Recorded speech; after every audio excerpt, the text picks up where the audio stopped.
அன்பான இறைமக்களே, இன்று Bible reading பிளானின் 169வது நாள். இன்று நாம் ஏசாயா புஸ்தகத்தை வாசிக்க தொடங்க இருக்கிறோம்.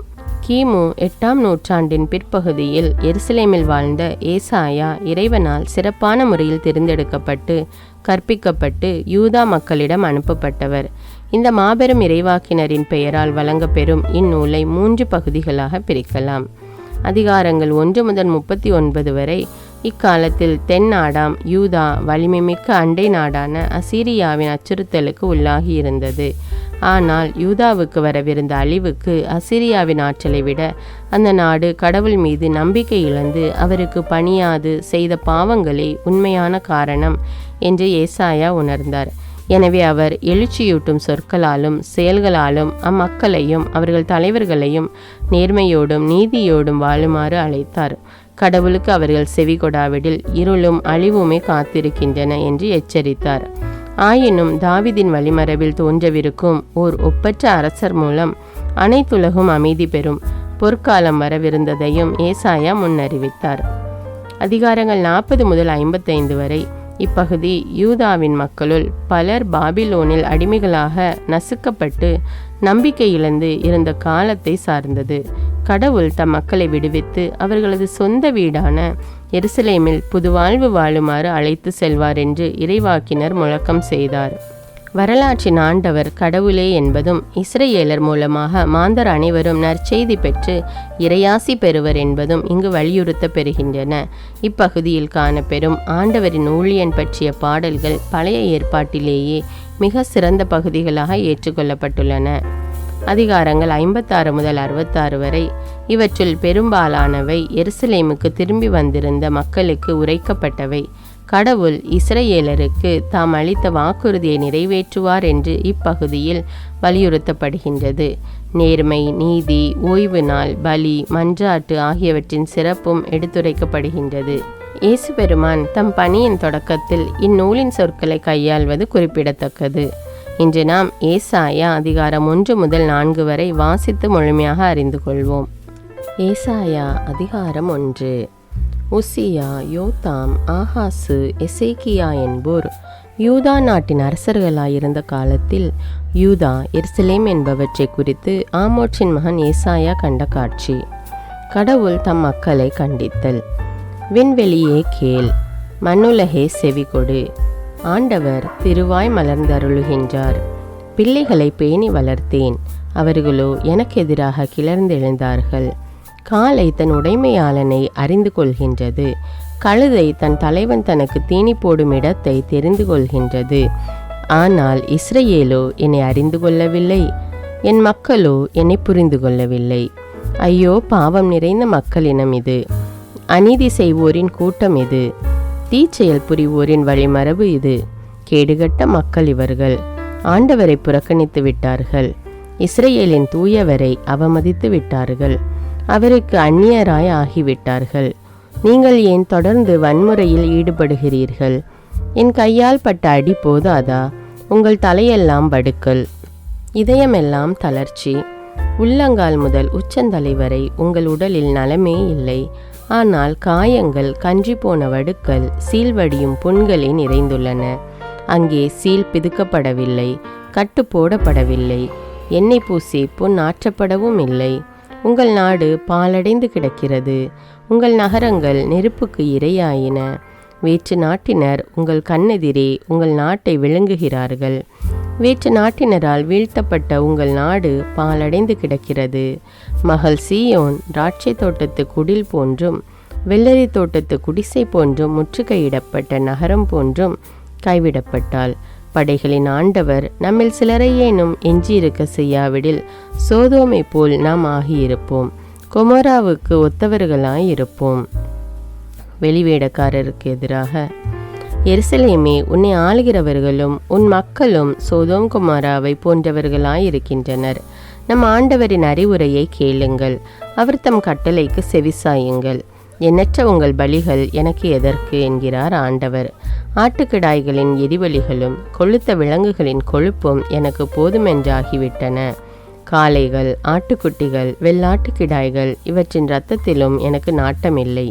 நீங்கள் என்னை வழிபட என் திருமுன் வரும்போது இவற்றையெல்லாம் கொண்டு வந்து என் கோவில் முற்றத்தை மிதிக்க வேண்டுமென்று கேட்டது யார்? இனி காணிக்கைகளை வீணாக கொண்டு வர வேண்டாம். நீங்கள் காட்டும் தூபம் எனக்கு அருவருப்பையே தருகின்றது. நீங்கள் ஒழுங்கீனமாக கொண்டாடும் அமாவாசை, ஓய்வு நாள் வழிபாட்டு கூட்டங்களை நான் சகிக்க மாட்டேன். உங்கள் அமாவாசை திருவிழா கூட்டங்களையும் என் உள்ளம் வெறுக்கின்றது. அவை என் மேல் விழுந்த சுமையாயின. அவற்றை சுமந்து சோர்ந்து போனேன். என்னை நோக்கி உங்கள் கைகளை நீங்கள் உயர்த்தும் போது பராமுகத்தினனாய் நான் இருப்பேன். நீங்கள் தொடர்ந்து மன்றாடினாலும் நான் செவி கொடுப்பதில்லை. உங்கள் கைகளோ இரத்த கரையால் நிறைந்திருக்கின்றன. உங்களை கழுவி தூய்மைப்படுத்துங்கள். உங்கள் தீச்செயலை என் திருமுன்னிருந்து அகற்றுங்கள். தீமை செய்தலை விட்டொழியுங்கள். நன்மை செய்ய கற்றுக்கொள்ளுங்கள். நீதியை நாடி தேடுங்கள். ஒடுக்கப்பட்டோருக்கு உதவி செய்யுங்கள். திக்கற்றோருக்கு நீதி வழங்குங்கள். கைம்பெண்ணுக்காக வழக்காடுங்கள். வாருங்கள், இப்பொழுது நாம் வழக்காடுவோம் என்கிறார் ஆண்டவர். உங்கள் பாவங்கள் கடுஞ்சிவப்பாய் இருக்கின்றன, எனினும் உறைந்த பனி போல அவை வெண்மையாகும். இரத்த நிறமாய் அவை சிவந்திருக்கின்றன, எனினும் பஞ்சை போல் அவை வெண்மையாகும். மனமுவந்து நீங்கள் எனக்கு இணங்கி நடந்தால் நாட்டின் நற்கனிகளை உண்பீர்கள். மாறாக இணங்க மறுத்து எனக்கு எதிராக கிளர்ந்தெழுந்தால் திண்ணமாய் வாளுக்கு இரையாவீர்கள். ஏனெனில் ஆண்டவர் தாமே இதை கூறினார். அநீதி நிறைந்த எருசலேம், உண்மையாயிருந்த நகரம் எப்படி விலைமகள் போல் ஆயிற்று. முன்பு அந்நகரில் நேர்மை நிறைந்திருந்தது, நீதி குடிகொண்டிருந்தது. இப்பொழுதோ கொலைபாதகர் மலிந்துள்ளனர். உன் வெள்ளி களிம்பேறிற்று, உன் மதுபானம் நீர்க்கலப்பாயிற்று. உன் தலைவர்கள் வன்முறையில் ஈடுபடுகின்றனர், திருடருக்கு தோழராயிருக்கின்றனர். கையூட்டு வாங்குவதற்கு ஒவ்வொருவனும் ஏங்குகின்றான். திக்கற்றோருக்கு அவர்கள் நீதி வழங்குவதில்லை. கைம்பெண்ணின் வழக்குகளை தீர்ப்பதில் கவனம் செலுத்துவதில்லை. ஆதலால் படைகளின் ஆண்டவரும் இஸ்ரேலின் வல்லவருமாகிய ஆண்டவர் கூறுவது இதுவே: என் எதிரிகளை பழிவாங்குவேன், என் பகைவர் மேலுள்ள சீற்றத்தை தீர்த்து கொள்வேன். உனக்கு நேராக என் கைகளை நீட்டுவேன். உன்னை நன்றாக புடமிட்டு உன் களிம்பை நீக்குவேன். உன்னிடமுள்ள உலோக கலவை அனைத்தையும் நீக்குவேன். முன்னாளில் இருந்தது போலவே உன் நீதிபதிகளை திருப்பிக் கொணர்வேன். தொடக்க காலத்தில் இருந்தது போலவே உன் ஆலோசகர்களை மீண்டும் தருவேன். அப்பொழுது எருசலேம் நீதியின் நகர் என பெயர் பெறும், உண்மையின் உறைவிடம் எனவும் அழைக்கப்படும். நீதி சீயோனை மீட்கும், நேர்மை மனமாற்றம் அடைவோரை விடுவிக்கும். ஆனால் வன்முறையாளரும் பாவிகளும் ஒருங்கே அழிந்தொழிவர். ஆண்டவரை புறக்கணித்தவர்கள் அனைவரும் இல்லாதொழிவர். நீங்கள் நாடி வழிபட்ட தேவதாரு மரங்களை முன்னிட்டு மானக்கேடு அடைவீர்கள். நீங்கள் தெரிந்து கொண்ட சோலைகளை முன்னிட்டு நாணுவீர்கள். ஏனெனில் நீங்கள் இலை உதிர்ந்த தேவதாரு மரத்தை போல் ஆவீர்கள். நீரின்றி வாடி போகும் சோலையைப் போலவும் இருப்பீர்கள். வலிமை மிக்கவன் சணற்கூலம் போலாவான். அவனுடைய கை வேலைப்பாடும் தீப்பொறியாகும். அவை இரண்டும் ஒருங்கே எரிந்து போகும். நெருப்பு தணலை அணைப்பார் எவரும் இரார். ஏசாயா அதிகாரம் 2. முடிவில்லா அமைதி. யூதாவையும் எருசலேமையும் குறித்து ஆமோத்சின் மகன் ஏசாயா கண்ட காட்சி. இறுதி நாள்களில் ஆண்டவரின் கோவில் அமைந்துள்ள மலை எல்லா மலைகளுக்குள்ளும் உயர்ந்ததாய் நிலைநிறுத்தப்படும். எல்லா குன்றுகளுக்குள்ளும் மேலாய் உயர்த்தப்படும். மக்களினங்கள் அதை நோக்கி சாறை சாறையாய் வருவார்கள். வேற்றினத்தார் பலர் அங்கு வந்து சேர்ந்து, புறப்படுங்கள், ஆண்டவரின் மலைக்கு செல்வோம், யாக்கோபின் கடவுளின் கோவிலுக்கு போவோம். அவர் தம் வழிகளை நமக்கு கற்பிப்பார், நாமும் அவர் நெறிகளில் நடப்போம் என்பார்கள். ஏனெனில் சீயோனிலிருந்தே திருச்சட்டம் வெளிவரும், எருசலேமிலிருந்தே ஆண்டவரின் திருவாக்கு புறப்படும். அவர் வேற்றினத்தாரிடையே உள்ள வழக்குகளை தீர்த்து வைப்பார். பல இன மக்களுக்கும் தீர்ப்பளிப்பார். அவர்கள் தங்கள் வாள்களை கலப்பை கொழுக்களாகவும் தங்கள் ஈட்டிகளை கருக்கரிவாள்களாகவும் அடித்து கொள்வார்கள். ஓர் இனத்திற்கு எதிராக மற்றோர் இனம் வாள் எடுக்காது. அவர்கள் இனி ஒருபோதும் போர் பயிற்சி பெற மாட்டார்கள். செருக்குற்றோரின் அழிவு. யாக்கோபின் குடும்பத்தாரே, வாருங்கள், நாம் ஆண்டவரின் ஒளியில் நடப்போம்.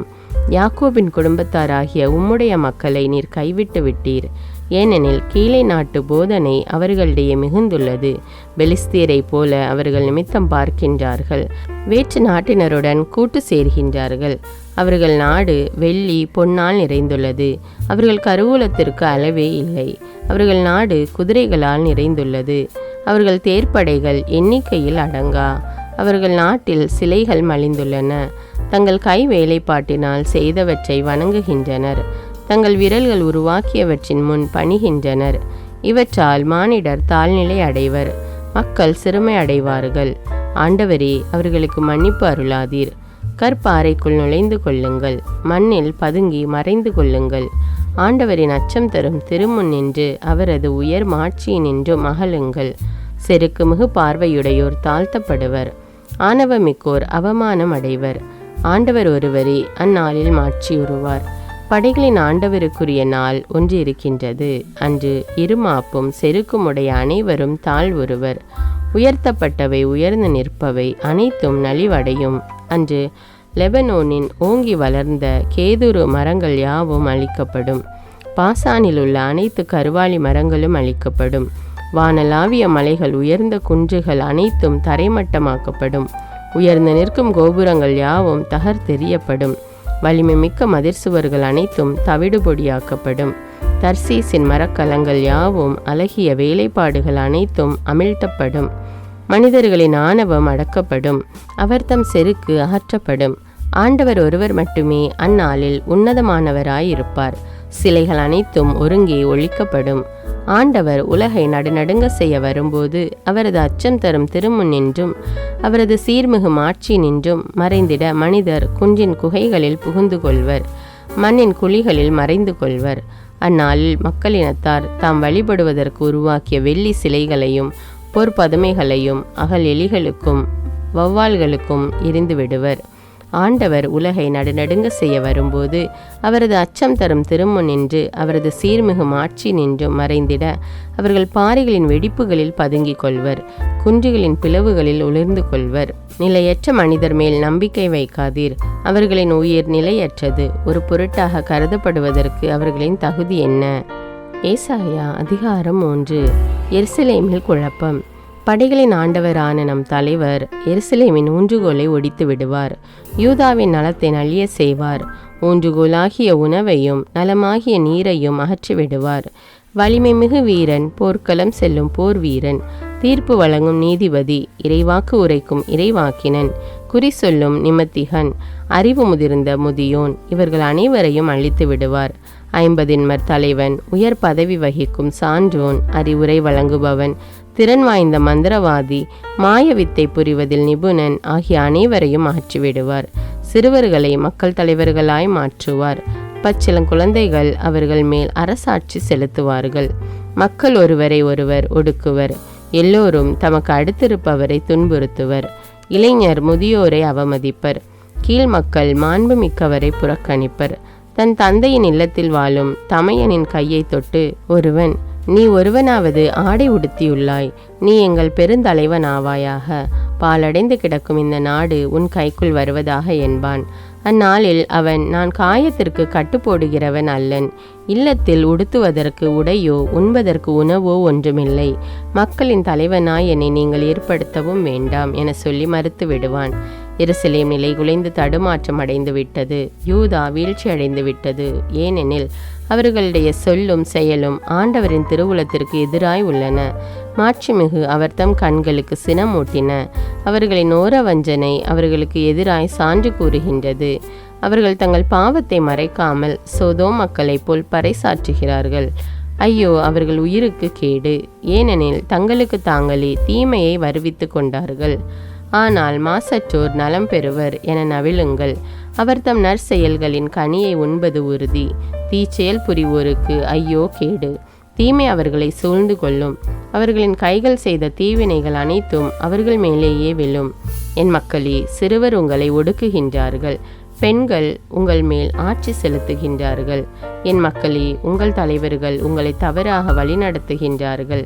உங்களை ஆள்பவர்கள் நீங்கள் நடக்க வேண்டிய நெறிமுறைகளை குழப்புகின்றார்கள். ஆண்டவர் வழக்காடுவதற்கு ஆயத்தமாகிறார். மக்கள் இனங்களுக்கு தீர்ப்பு வழங்க எழுந்து நிற்கிறார். தம் மக்களின் முதியோரையும் தலைவர்களையும் தம் நீதி தீர்ப்பு முன் நிறுத்துகிறார். இந்த திராட்சை தோட்டத்தை தின்றளித்தவர்கள் நீங்கள். எளியவர்களை கொள்ளையிட்ட பொருள்கள் உங்கள் இல்லங்களில் நிறைந்துள்ளன. என் மக்களை நீங்கள் நசுக்குவதன் பொருள் என்ன? எளியோரின் முகத்தை குலைப்பதன் பொருள் என்ன என்கிறார் என் தலைவராகிய ஆண்டவர். எருசலேம் பெண்களுக்கு எச்சரிக்கை. மேலும் ஆண்டவர் கூறியது இதுவே: சீயோன் மகளிர் செருக்கு கொண்டுள்ளார்கள், தங்கள் கழுத்தை வளைக்காது நிமிர்ந்து நடக்கின்றார்கள், தம் கண்களால் காந்த கனை தொடுக்கின்றார்கள், தங்கள் கால்களில் உள்ள சிலம்பு ஒலிக்கும்படி ஒய்யார நடை நடந்து உலவி திரிகிறார்கள். ஆதலால் ஆண்டவர் சீயோன் மகளிரின் உச்சந்தலைகளில் புண்ணை வருவிப்பார், வழுக்கை தலையர்களாய் அவர்களை ஆக்குவார். ஆண்டவர் அவர்களின் மானத்தை குலைப்பார். அந்நாளில் அவர்களுடைய அணிகலன்களாகிய கால் சிலம்புகள், சுட்டிகள், பிறை வடிவமான அணிகலன்கள், ஆரங்கள், கழுத்து பொற் சங்கிலிகள், கழுத்து துண்டுகள், கைவளையல்கள், தலை அணிகலன்கள், கூந்தல் கட்டும் பட்டு நாடாக்கள், அரை கச்சைகள், நறுமண சிமிழ்கள், காதணிகள், மோதிரங்கள், மூக்கணிகள், வேலைப்பாடுள்ள அழகிய ஆடைகள், மேலாடைகள், போர்வைகள், கைப்பைகள், கண்ணாடிகள், மெல்லிய சட்டைகள், குல்லாக்கள், முக்காடுகள் ஆகியவற்றை ஆண்டவர் களைந்து விடுவார். நறுமணத்திற்கு பதிலாக அவர்கள் மேல் துர்நாற்றம் வீசும். கச்சைக்கு பதிலாக கயிற்றை கட்டி கொள்வார்கள். வாரி முடித்த கூந்தலுக்கு பதிலாக அவர்கள் வழுக்கை தலை கொண்டிருப்பார்கள். ஆடம்பர உடைகளுக்கு பதிலாக அவர்கள் சாக்குடை உடுத்துவார்கள். அழகிய உடல் கொண்ட அவர்கள் மானக்கேடு அடைவார்கள். உங்கள் ஆண்கள் வாளுக்கு இரையாவார்கள். வலிமை மிக்க உங்கள் வீரர்கள் போரில் மடிவார்கள். சீயோன் வாயில்கள் புலம்பி அழும், அவள் எல்லாம் இழந்தவளாய் தரையில் உட்காருவாள். ஏசாயா அதிகாரம் 4. அந்நாளில் ஒரு ஆடவனை 7 பெண்கள் பிடித்து கொண்டு, நாங்கள் எங்கள் சொந்த உணவை உண்டு வாழ்வோம், எங்கள் சொந்த ஆடைகளை உடுத்தி கொள்வோம், உமது பெயரை மட்டும் எங்களுக்கு வழங்கி எங்கள் இழிவை நீக்குவீராக என்பார்கள். அந்நாள்களில் ஆண்டவரால் துளிர்க்கும் தளிர் அழகும் மேன்மையும் வாய்ந்ததாய் இருக்கும். நாட்டில் விளையும் நற்கனி வகைகள் இஸ்ரேலில் தப்பி பிழைத்தவர்களின் பெருமையும் மேன்மையுமாய் அமையும். அந்நாளில் சீயோனில் எஞ்சியிருப்போரும் எருசலேமில் தப்பி வாழ்வோரும் புனிதர் என பெயர் பெறுவர். உயிர் பிழைப்பதற்கென்று எருசலேமில் பெயர் எழுதப்பட்டோரும் புனிதர் எனப்படுவர். என் தலைவர் சீயோன் மகளின் தீட்டை கழுவி தூய்மைப்படுத்துவார். நீதியின்படி தீர்ப்பிடும் அவரது தன்மையாலும் நெருப்பு தணலையொத்த அவரது ஆற்றலாலும் எருசலேமின் இரத்த கரைகளை கழுவி அதனை தூய்மைப்படுத்துவார். சீயோன் மலையின் முழு பரப்பின் மேலும் அங்கே கூடி வரும் சபை கூட்டங்கள் மேலும் மேகத்தை ஆண்டவர் பகலில் தோற்றுவிப்பார். புகை படலத்தையும் கொழுந்து விட்டெறியும் நெருப்பின் ஒளி சுடரையும் இரவில் ஏற்படுத்துவார். ஏனெனில் அனைத்து மாட்சிக்கு மேல் ஒரு விதான மண்டபம் இருக்கும்.